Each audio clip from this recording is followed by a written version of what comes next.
అవసరం చేసేసి మీకు అక్కడే ఉండంటారు. మన ప్రభుత్వం ఇక్కడికి ప్రజలను కానీ కంపెనీలు కానీ ఆహ్వానిస్తుంది కొంతమంది అందరినీ. ఇలాంటప్పుడు పక్క రాష్ట్రానికి మెడికల్ స్టూడెంట్లు వెళ్తే మనకి ఇబ్బంది కదా sir. Sir let me follow the rules, the guidelines laid down. Court కూడా క్లారిటీ ఇచ్చిందా, then I can take up. అంతేగాని చట్టాన్ని ఉల్లంఘించే అలవాటు నాకు లేదు. Want be very clear.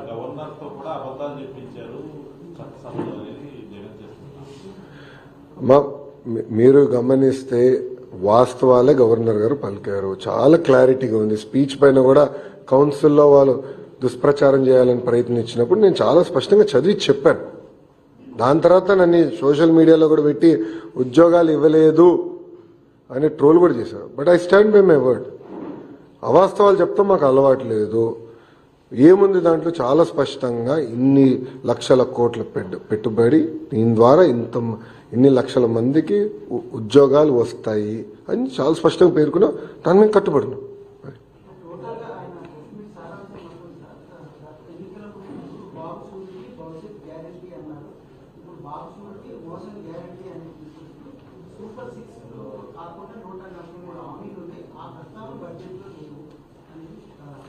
Sir ఒక మాట అడుగుతున్నా, సిపిఎస్ఐని ఎందుకు రద్దు చేయలేదండి?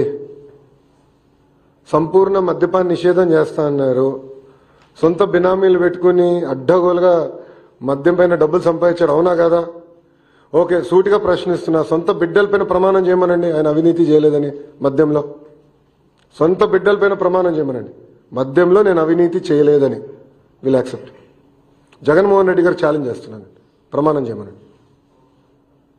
అదే ఆయన హామీలు నిలబెట్టుకుని మమ్మల్ని ప్రశ్నిస్తాడు ఆయన.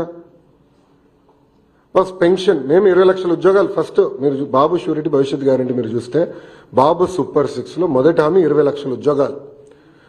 చాలా స్పష్టంగా ప్రైవేట్ ప్రభుత్వ రంగంలో అని చెప్పాం. మేము ప్రైవేట్ రంగంలో పెద్ద ఎత్తున పెట్టుబడులు తీసుకొచ్చాం, ఇంకా తీసుకొస్తాం. నంబర్ 2 టెట్ నిర్వహించాం. డిఎస్సి నోటిఫికేషన్ వచ్చి గల 1 మ్యాన్ కమిటీ రిపోర్ట్ వచ్చిన తర్వాత, 1 మ్యాన్ కమిషన్ రిపోర్ట్ వచ్చిన తర్వాత దెన్ నిర్ణయం మన నోటిఫికేషన్ ఇద్దామని ప్రభుత్వం నిర్ణయం తీసుకుని అది ఈ నెలలో వస్తుందని భావిస్తున్నాం. వచ్చిన వెంటనే ఈ నెలలో ఎట్టి పరిస్థితుల్లో నోటిఫికేషన్